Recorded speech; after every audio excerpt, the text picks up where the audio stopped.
Om Sahana Vavatu Sahano Bhunaktu Sahaviryam Karavavahai Tejasvinavaditamastu Mavidvishavahai.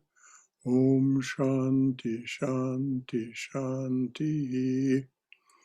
May the Divine Being look over us lovingly as a mother and father. May the Divine Being support and nourish us as a mother and father. May we have the strength and skill to study together the art of spirituality. May no misunderstandings arise amongst us.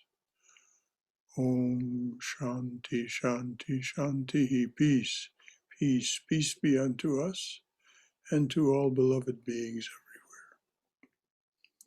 So, if we remember, we're with Mother in South India, and she's visiting the Rameshwaram temple. The Rameshwaram temple is spread over an area of 15 acres and has lofty towers, massive walls, and a colossal statue of Nandi, Shiva's bull, measuring 12 feet long and 9 feet high. The Rameshwaram Jyotirlinga also boasts a 4,000-foot-long pillared corridor.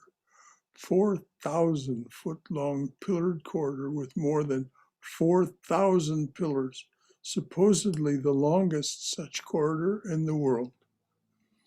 The carved granite pillars are mounted on raised platforms.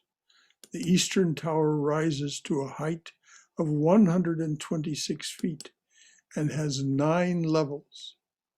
The western tower is also quite impressive, though not as tall as the eastern one. The temple has several halls with small shrines to other deities. High walls enclose the temple, forming a rectangle with huge towers, providing entrances on each side. So this was obviously built with the same intention as the great cathedrals of Europe, to fill the visitor with awe, to fill the visitor with the sense of they're in the presence of the divine, which is far vaster and mightier than can be understood. This is the reason for building these very impressive, very awe-inspiring edifices. After crossing 2 corridors from the main entrance, one can reach the sandstone image of Lord Rameshwara, which is placed in a basin. It is about 9 inches high and is covered with a gold crown and gold decorations. One can see the uncovered image only during the early morning service. Priests use only Ganges water for bathing Lord Rameshwara and cooking his food. No pilgrim is allowed to enter the inner sanctum. No pilgrim is allowed to enter the inner sanctum. At the time of Holy Mother's visit, the island where the Rameshwara temple complex is located was under the jurisdiction of the Raja of Ramnad, Rajeshwar Setupati. His father, Bhaskar Setupati, had been a disciple of Swami Vivekananda. Rajeshwar Satupati sent a special message to the temple authorities in advance, saying that the guru of his father's guru would be visiting the temple. As a result, all restrictions were withdrawn for Holy Mother and her companions. Holy Mother was allowed to enter the inner sanctuary and worship Lord Rameshwara with Ganges water and 108 gold bell leaves, which had been procured by Ramakrishnananda in Madras. 108 gold bell leaves. Holy Mother and her party stayed at Rameshwaram for 3 nights, and Holy Mother worshipped the Lord every day.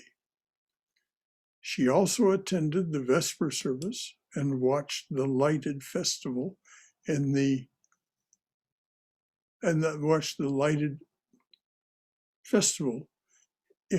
sitting in a palanquin and being worshipped with music and dance. Let me read that so it makes sense. She also attended the Vesper service and watched the lighted festival image sitting in a palanquin and being worshipped with music and dance. On the 3rd day of her visit, she performed a special worship following ancient traditions and listened to a recital of the glory of Rameshwara from the old scriptures. She also fed the priests and presented a water pot to each of them. The Raja of Ramnad had given orders to his officers to open the royal treasury for Holy Mother and offer her anything she asked for. The mother later recalled, Shashi, Ramakrishnananda, arranged my worship of the Lord Rameshwara by supplying 108 gold bell leaves. When the Raja of Ramnad heard that I had come to Rameshwaram, he ordered his minister to show me the treasury of the temple. He ordered his minister to show me the treasury of the temple, and if I liked to have anything, that it should immediately be presented to me. I could not think of anything. At last I said, I don't need anything. Shashi is supplying everything we need. Again, thinking they might be hurt, I said, well, if Radu needs anything, she may have it. Then I told Radu that she could have anything she wanted. My heart began to palpitate, seeing those precious diamonds and jewels. I fervently prayed to the Master that Radu might not ask for any of these. Radu looked at those treasures and said, what shall I take from here? I don't require these things. I have lost my pencil. You may buy one for me. At this, I heaved a sigh of relief. After the tour, I bought a 2-pice pencil for her from a roadside shop. What a touching little incident. Radu who was so erratic and so undependable, in that instance was perfectly appropriate. You may buy a pencil for me. At this, I heaved a sigh of relief. After the tour, I bought a 2-pice pencil for her from a roadside shop. When people go on a pilgrimage, they buy various gifts and mementos for their loved ones at home. Holy Mother was not an exception. We would love to have seen the mother shopping in the gift shop of We would love to have seen the mother shopping in the gift shops of Rameshwaram. She bought a pencil for Radu and photos of each of the 2 Shiva lingams that are in the main shrine of the Rameshwara temple. Because Holy Mother's father-in-law, Shudiram had bought a Rameshwara Shiva Lingam for his shrine in Kamarpukur. Holy Mother herself bought 2 pictures for the shrine of Koalpura ashram. Oh my goodness.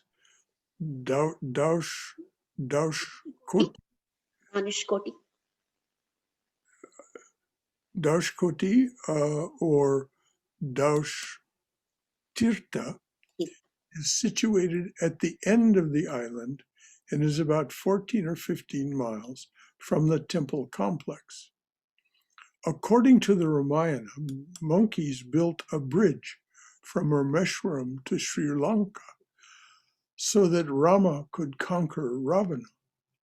Now, of course, the story is much more complex than that. Monkeys helped, bears helped, even a squirrel helped.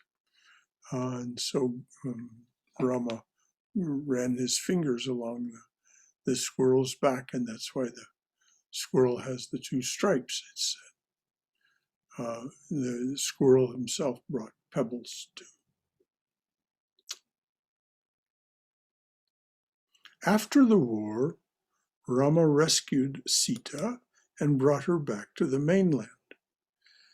At that time, the god of the ocean prayed to Rama to destroy the bridge so that ordinary people could not walk over it. So I'm going to read that again.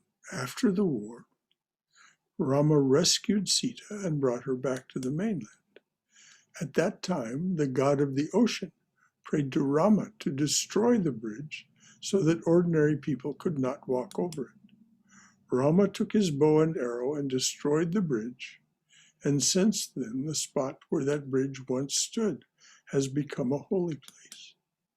Holy Mother could not visit it, so she sent Dhirananda and Ashu on her behalf to perform her worship according to the custom with a silver bow and an arrow. After 3 days in Rameshwaram, Holy Mother and her party stopped for a day in Madurai and then returned to Madras.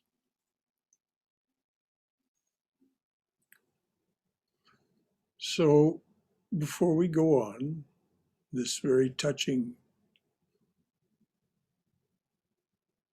time that the mother spent, any comments or questions or anything that anyone would like to say or add from their own knowledge about this place or this incident in Mother's life?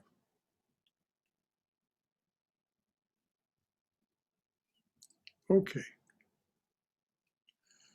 The subhead is at Bangalore. When Holy Mother was in South India, some devotees from Bangalore asked Ramakrishnananda to arrange for Holy Mother to come there. Although it was not certain that Holy Mother would go, Swami Nirmalananda, the president of Bangalore Ashrama, came to Madras and assumed responsibility for her visit. Holy Mother and her party left for Bangalore by train on Friday, 24 March, 1911. She later described her reception. What a huge crowd there was in Bangalore. As soon as I got down from the train, there was an incessant shower of flowers all the way to the ashram. Ultimately, the road became full of flowers. What a sight that must have been. I'm going to read that again. What a beautiful thing. As soon as I got down from the train, there was an incessant shower of flowers all the way to the ashram. Ultimately, the road became full of flowers. When her car, she again was in an automobile apparently, when her car reached the ashram, hundreds of people were waiting to see her, holding flowers and fruit. Nirmalananda carried the box containing the mother's puja articles on his head to her room. Holy Mother stayed in a room at the south end of the monastery building, now known as the Mother's Room, and her female companions occupied other rooms. The monks and devotees lived in tents on the ashrama grounds, as it was a new center and did not have sufficient accommodations.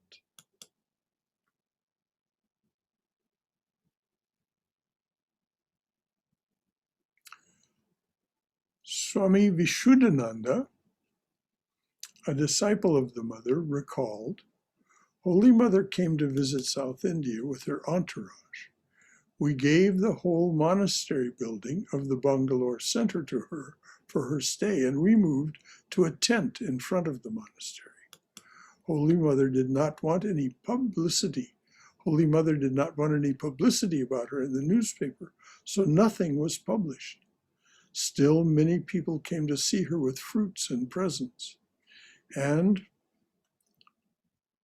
Balaram Basu's wife took care of them. She was overwhelmed when she saw the heaps of fruit. She asked me, "Can you tell me what I shall do with them?" I replied, "Please put them in the storeroom next to the shrine. These were given to the Mother. She will decide what to do."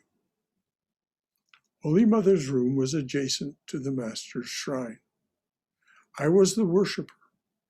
This is still Vishuddhananda speaking. When Mother arrived, I asked her to worship in the ashrama's shrine with the Master's picture that she kept with her.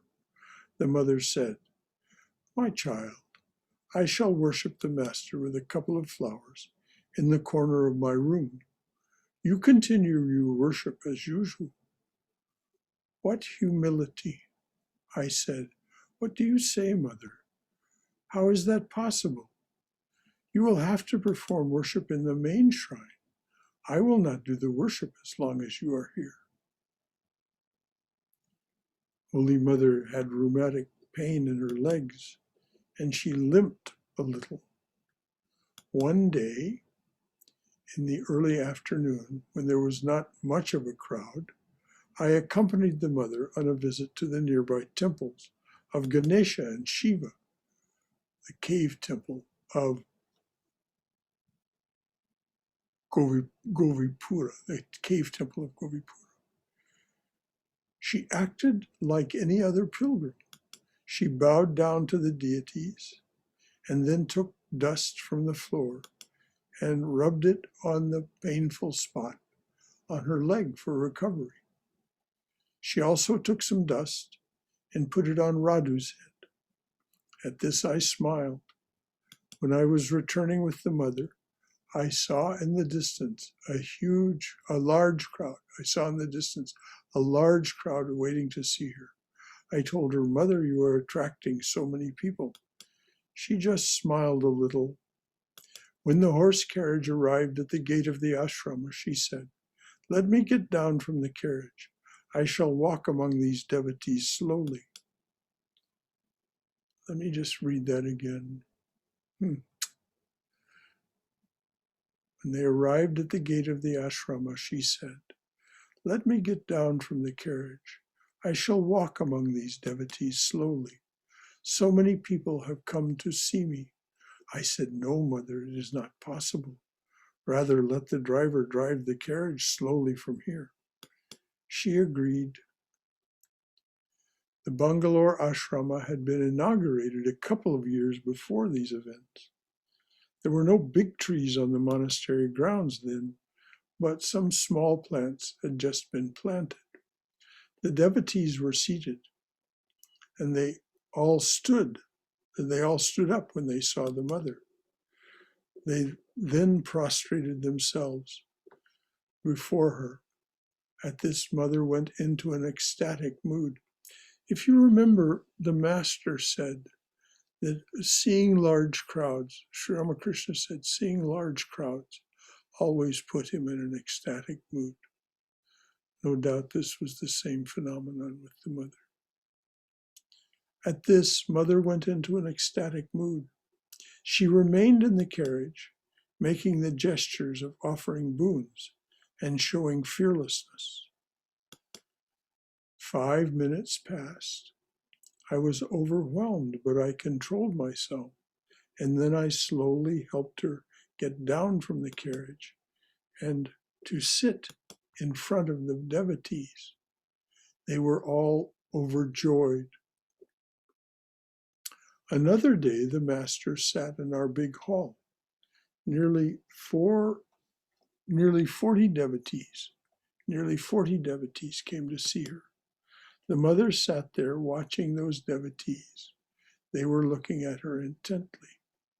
The mother sometimes closed her eyes and then opened them again to look at the devotees.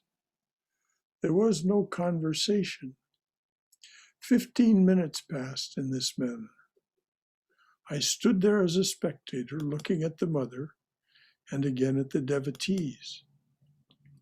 Another 15 minutes passed, and the mother went into deep meditation. After another 15 minutes, the mother said to me softly, "My child, what a pity I don't know their language. They would feel peace of mind if I could say a few words. Please tell them." I translated the mother's words to them. The devotees were so joyful that one of them said, No, this is very nice. Our hearts are filled with joy at seeing you, Mother. There is no need for spoken words.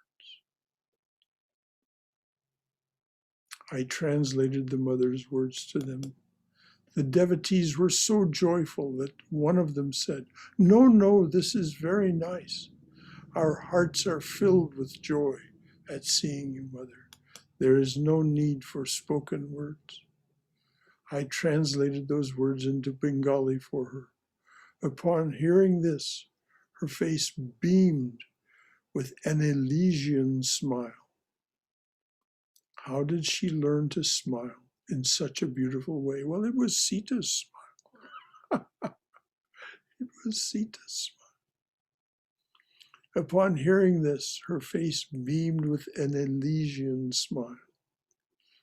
How did she learn to smile in such a beautiful way?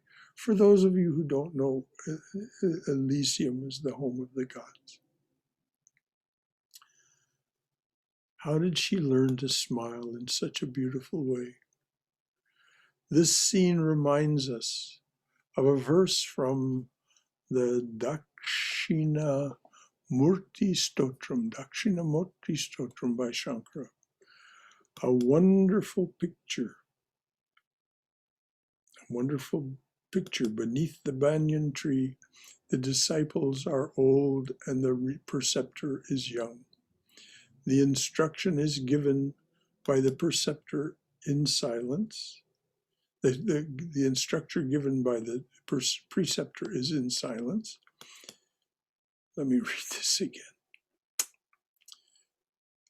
A verse from the Dakshinamurti Stotram by Shankara. A wonderful picture. Beneath the banyan tree, the disciples are old and the preceptor is young. The instruction given by the preceptor is in silence, and the doubts of the disciples are dispelled. In those days, the surroundings of the bungalow or ashrama were quiet and charming. There was a small hillock inside the compound, behind the ashrama building. During her short stay, Holy Mother was surrounded by people most of the time. Late one afternoon, despite her difficulty in walking, she wanted to climb to the top of the hillock. With 2 or 3 companions, the mother went there to watch the beautiful sunset through the scattered clouds. The twilight offered a heavenly scene, and the mother was in an exalted mood. As soon as Ramakrishnananda heard of this, he exclaimed in exultation, "Indeed, the mother has become..." Oh, someone say that word, please. Parvata Vashini. Parvata Vashini. And what does that mean, please, dear? Parvata is mountain or hill type of Parvata is Vashini. I see. Parvata Vashini. She's become that place. Right. He hurried to the hillock, prostrated himself before Holy Mother, and recited a hymn from the Chandi. O auspicious one, thou art the source of all auspiciousness. Thou art the accomplisher of all cherished desires. Thou art the giver of refuge. Thou possessest the eye of wisdom and a beautiful form. O Narayani, salutations to thee. O Eternal One, thou art the energy of creation, maintenance, and destruction. Thou art the abode of different modes of energy and art beyond them. O Narayani, salutations to thee. O Mother, thou art the savior of the distressed and the careworn, which take refuge in thee. Thou art the remover of the misery of all. O Narayani, salutations to thee. I'm going to repeat that.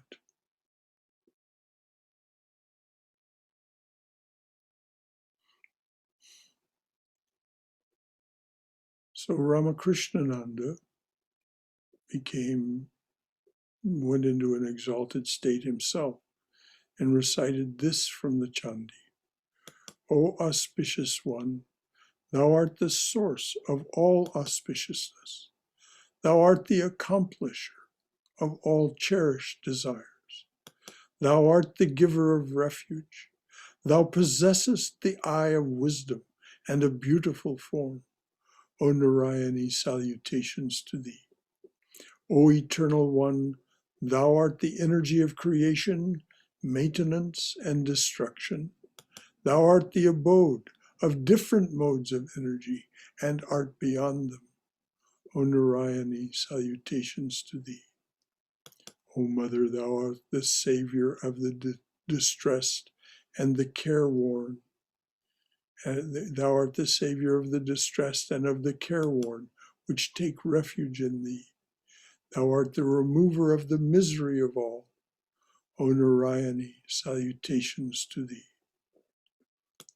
Overwhelmed, Ramakrishnananda uttered with deep devotion, Kripa, Kripa, grace, grace. The compassionate mother blessed the Swami by pressing her palm the compassionate mother blessed the Swami by passing her palm over his head. It is wonderful to reflect on how the Master's disciples loved and respected Holy Mother. The Swami slowly calmed down. Ramakrishnananda was nothing if not emotional. The Swami slowly calmed down and left the place in great joy.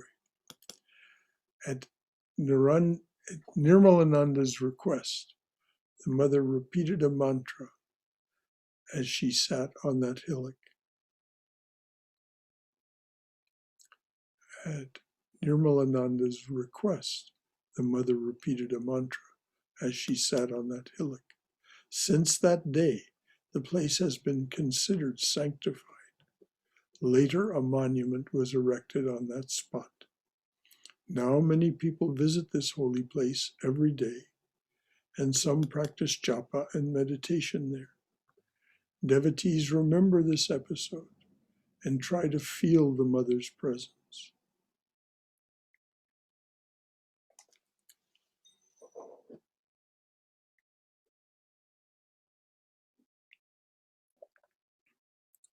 Any comments or questions at all about what we've read about this Bangalore episode? Anything to add from your own knowledge or experience? Brother Shankara? Yes, dear. So when we were in India last year, we actually went to this place in Bangalore. To that hill? To that hill, yes. It's Oh, beautiful. And what was your experience there, dear? we sat and of course it was I hope it's the same one, but it was one of the Ramakrishna centers in Bangalore, and there was one place that they said Holy Mother had visited there, and unless I'm mistaken, Oh, I'm this sure was also in Bangalore. there was only one place in Bangalore at that time, so it must have been that place. Yeah. So it was on one side of the place where the Ramakrishna ashram is, Hmm. and they made a separate shrine there. So we were able to circumambulate and then sit and meditate. And then it also happened to be Ekadashi day, so Hmm. they had this whole Ram Nam Sankirtan that day in the shrine. So it was just the whole thing was just a blessed occasion. We didn't even know that, and we happened to be there, and Oh, they were doing the what do you mean happened to be there? There's no such thing as coincidence, dear. It was Mother's blessing that you yes. it was the Master's and Mother's blessing that you were there. There's no such thing as we happened to be Yes, we wanted to go, and then we chose that day, and then we were blessed. there. Yes. There was someone else that was going to say something, and then I wanted to ask you, yes, uh, Sham. uh, Master used to go into Samadhi all the time, but not so with the Holy Mother. Is that correct? Well, here's what she would go into a more ecstatic state. But here is what Swami Vivekananda said about her, that she lived in samadhi all the time, that she lived at the fifth level, and she would only arise from there, but that she lived. Now imagine, it's difficult for us as devotees to open our heart center and come to and abide for a time at our heart center.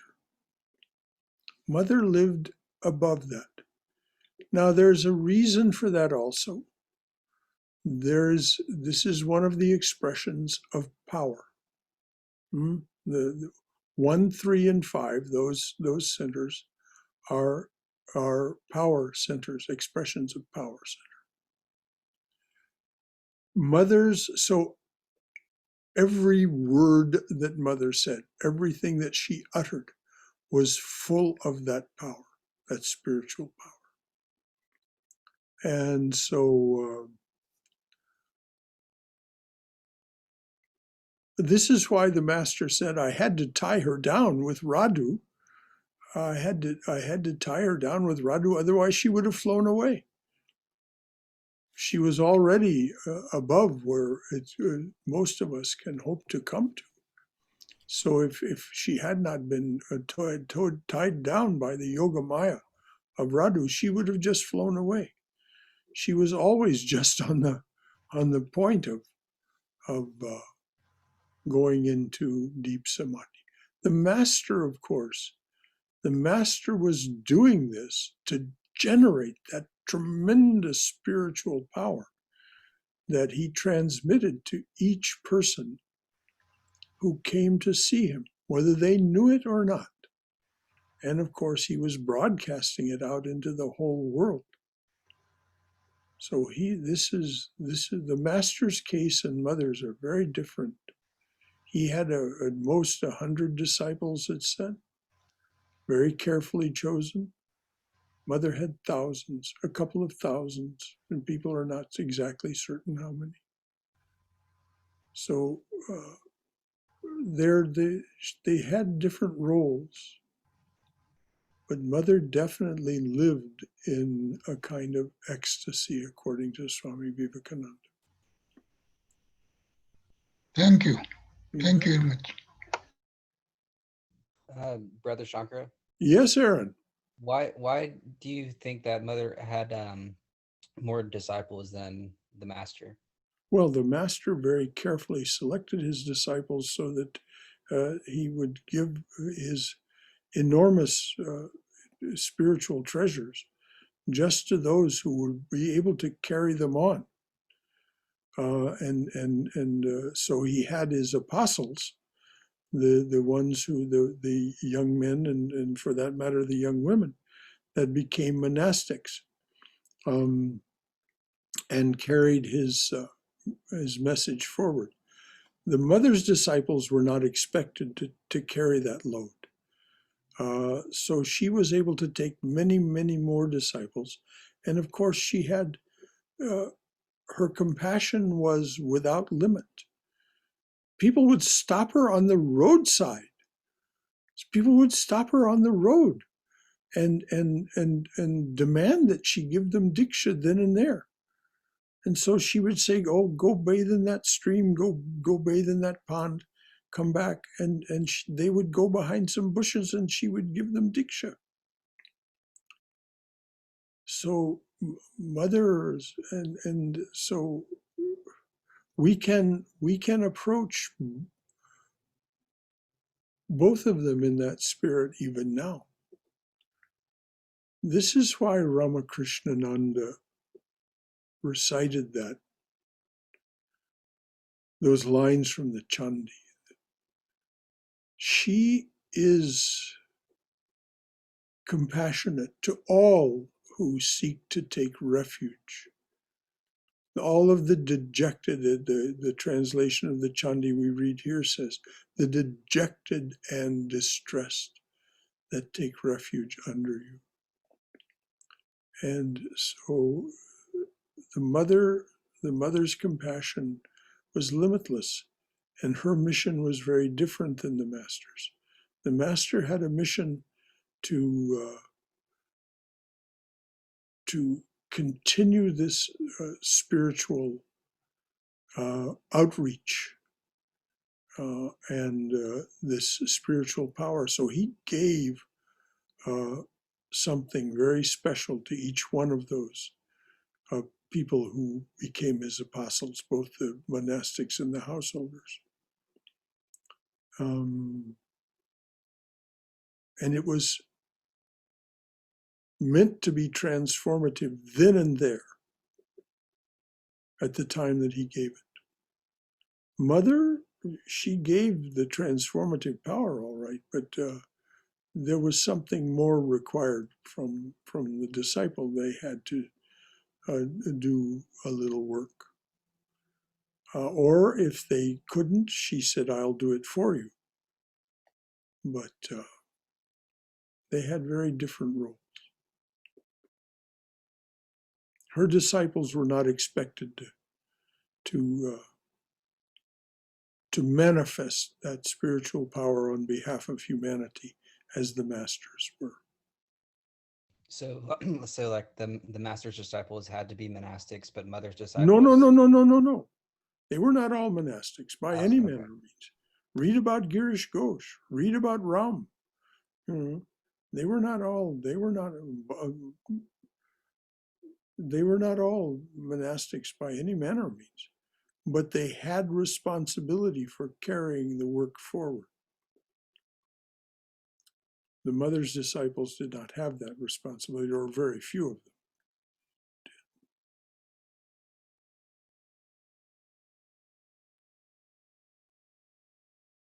No, not all of the master's disciples became monastics.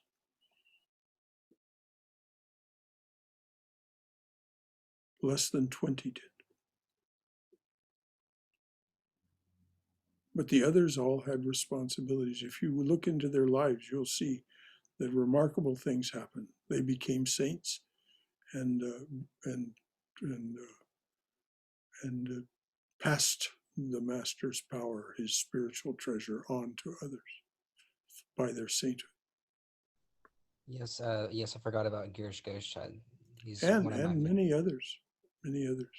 There's two books that you might want to read. God lived with them, and they lived with God. The one is about the monastic disciples, and the other about the householder disciples. They're both books by Swami Chaitananda. But it's about the master's disciples, everyone who could be identified as the master's disciples, whether they were a monastic or remained a householder. Those two books. They lived with God and God lived with them.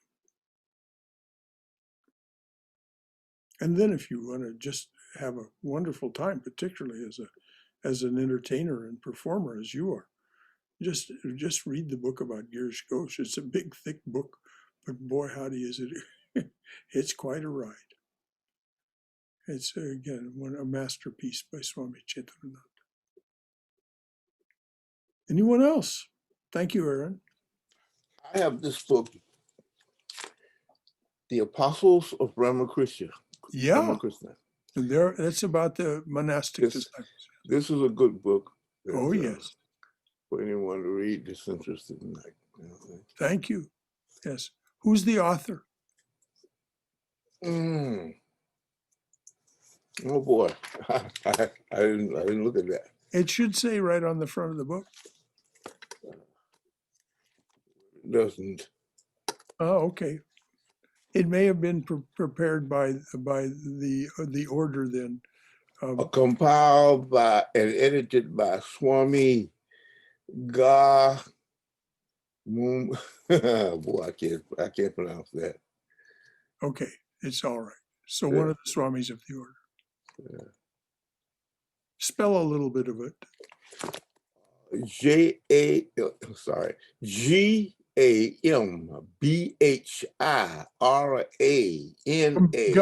Gambhirananda, yes, Gambhirananda. He became one of the. He prepared a number of books about the master and the master's life, and also about the mother. He did a very definitive biography of the mother. He became one of the presidents of the order. I've forgotten which number, but fairly early on. Swami Gambhirananda. Thank you, Robert. Yes, The Apostles of Ramakrishna by Swami Gambhirananda. Anything else?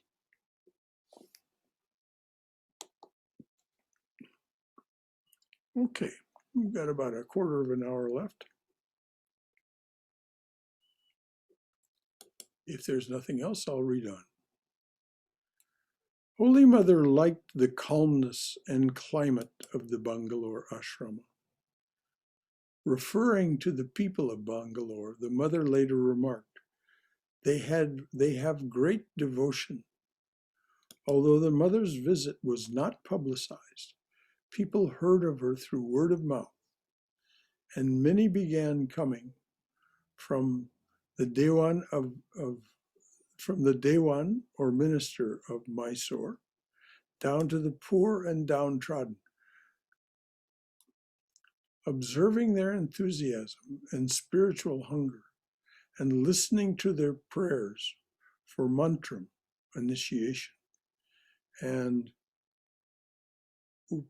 upadeshan, instruction, the mother's heart melted, and she initiated some of the devotees, including Narayan Iyengar, Raja Gopal Naidu, Narasimha Rao Naidu, and somebody say that word. Adimalam. Adimalam. Adimalam's story is very interesting. One day the mother was in her room and saw a little boy looking through her window from outside. On inquiry, she learned that the boy was a Harijan, that is, a member of the untouchable community. She asked him to come inside the room. Now, this is mother's compassion. This is an untouchable. They're not even supposed to be on the same side of the road as Holy Mother. She asked him to come inside the room. His cloth was torn and his hair uncombed, so the mother applied oil to his hair and combed it. According to her instruction, he was given a new cloth and the mother then initiated him with a mantra. This boy became a great devotee and later gave much service to the Bangalore ashram. But once again, here's mother completely breaking with the caste rules of her time. I mean, it was really true. It's even still true now, horribly enough. The untouchable caste, when they're supposed to cross to the other side of the road and not even be on the same side of the road as someone of the higher caste. Here, mother takes him into her room, cleans him up, oils and combs his hair, gives him a cloth, and initiates him. I can imagine he was lifted up and gave much service to the Bangalore ashram. One day, Holy Mother was seated in the hall of the Bangalore ashrama to receive the devotees. A wealthy woman wearing a fancy sari and much jewelry entered the hall to pay her respects. She sat down close to Holy Mother. Soon after, a group of women came to the hall and mistook her for the mother. When they tried to bow down to the rich lady, she protested. She protested in their language, but could not stop them. Embarrassed, the lady hurriedly made her way out of the hall, pushing her way through the crowd. The mother could not follow their conversation, but understood what was going on. She smiled. You know, this is the thing. Mother was so humble in her dress. She didn't wear fancy jewelry. She didn't wear fancy clothes.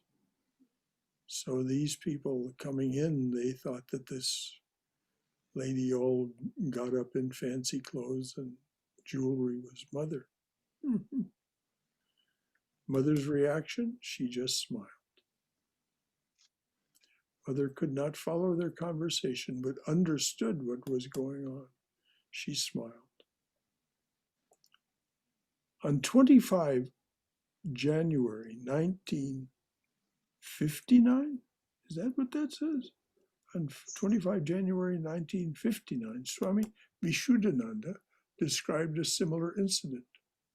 That can't be right. Well, he may have described it at that time. On 25 January 1959, Swami Vishuddhananda described a similar incident. Golap Ma went to South India with Holy Mother. Golap Ma's appearance was like that of the goddess Dimavati, gray hair with a bright complexion. Did I say that right? Dumavati? Dumavati. Dumavati. Yes. Dumavati, gray hair with a bright complexion. The devotees were bowing down to Golap Ma, while the mother was seated calmly nearby. The devotees were bowing down to Golap Ma, while the mother was seated calmly nearby. Her body was then lean because she had recently been ill. Golap Ma became angry. Golap Ma was of a fiery temperament. Golap Ma became angry and told the devotees, "Shame on you! I am not the mother. She is there. She is there. Look at her face. Does any human have that kind of face?" Well, Golap Ma could see more deeply into the mother. Holy Mother's visit to Bangalore was brief. Ashu Mitra wrote that the mother spent 3 nights in the Bangalore ashrama and first saw electric lights in that city. The room where she stayed is now used as the master's bedroom.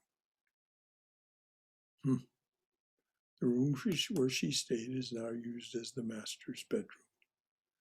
She traveled to Bangalore by train in a first-class compartment, and Nirmalananda, made her comfortable at the ashrama. Narayan Iyengar gave silver glasses to Lord Raghuveer,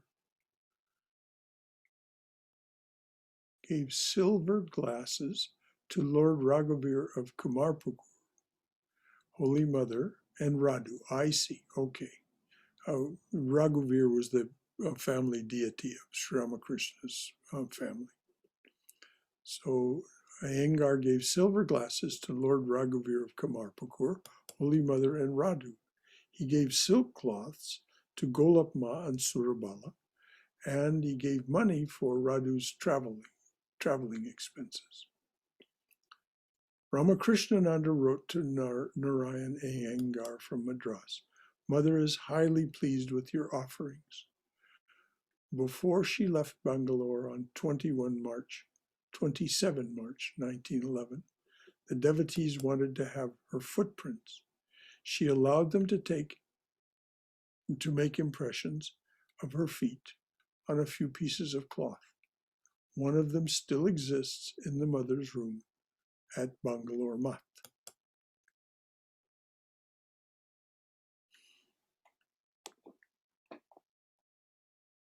Okay, we've got just a few minutes left before we start the next section.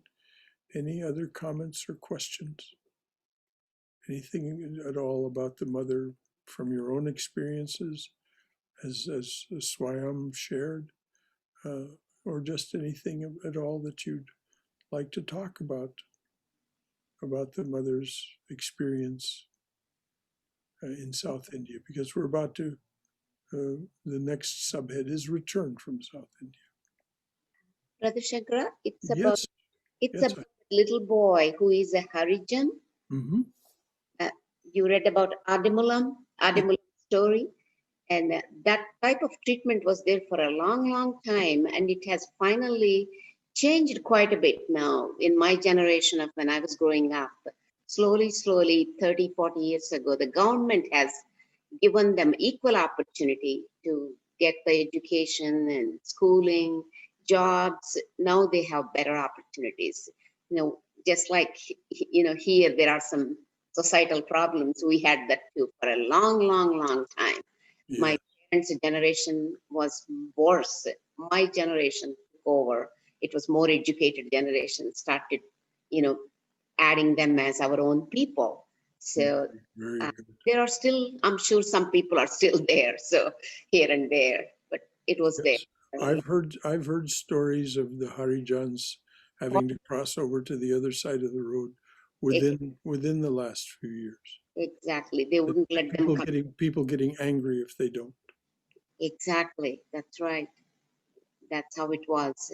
And there's, as you say, we have social injustice justice and inequality right here, right now. Yes. Right now. Even in 21st century, we still have it. Imagine. Yes. India also has it. India according to the Atlanta Community Food Bank, 25%, 1 out of every 4 children, yes. 25% of the children of Atlanta go to bed hungry at night. Yes. The vast majority of those children are children of color. That's right. So it's not the issues are not resolved. And so every country has this difficulty. And the funny thing in India was they called them Harijan. Hari means Krishna, Krishna's children. When you think they are Krishna's children, then you should be treating them like Krishna's kids, right? But that wasn't there. It's only in the name there, Harijan. And it was almost like a joke to call them Harijan. No, I think Gandhiji called them Harijan. Yes, he called them Harijan, right? Yeah. Before that, they were not called Harijan. Correct. Who called them that? Gandhiji. Oh, Gandhi. So it was Gandhi who called them that. Yeah, Gandhi started it by calling them Harijan. Very good, very good. That's right. Well, that was part of Gandhi's grace to see the Lord in everyone. I just want to share a thought here. I thought Nag Mahashaya, disciple of Sri Ramakrishna, was of lower caste, and Sri Ramakrishna himself never followed all this. Yes, exactly. So it's not surprising that mother did that, but yeah, I mean, it's. You're right. The master did not and instructed his disciples not to as well. So I'm sure he gave mother instruction about this when she was still very young. And good for Gandhi for doing that.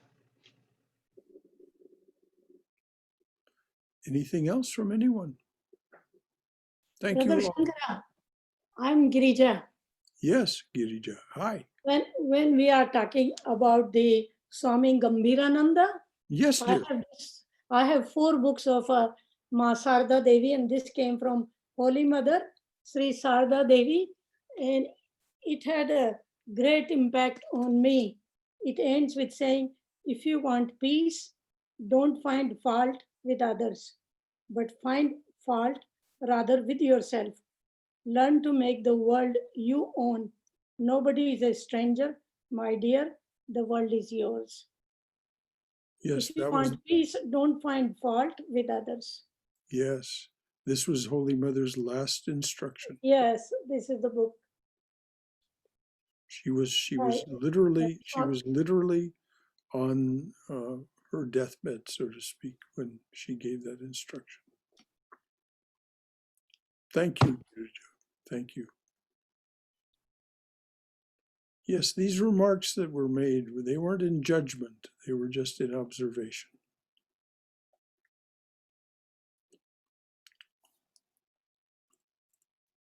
Anything else from anyone?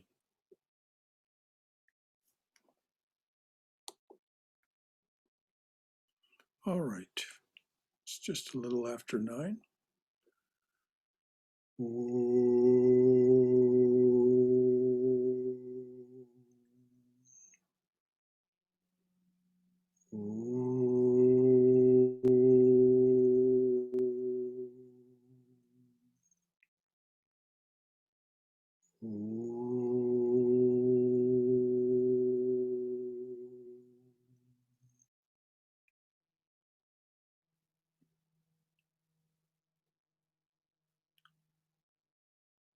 Beloved Master, a flower at your feet for each one who comes to your open door. A flower at your feet for each one who stands by your open door and says, come to me, offering to break this world's chain that binds us down to ignorance, suffering, and death. A flower at your feet for each one who takes the path that you have struck through this, your jungle world. Om, Amen. Om Shanti, Shanti, Shanti. Peace, peace, peace be unto us and to all beloved beings everywhere. So good night, everyone. Jai Shri Guru Maharaj Ji Ki Jai, Durga, Durga, Durga. Go in Mother's loving and protective embrace. May you be safe. May you be healthy. May you be cheerful. May you have peace of mind. Thank you, Brother Shankara. See you tomorrow. So until tomorrow evening, we take up Swami Vivekananda's Jnana Yoga. I'm getting feedback now from someone. Until then, Good night. good night, everyone. Good night. Thank you, brother.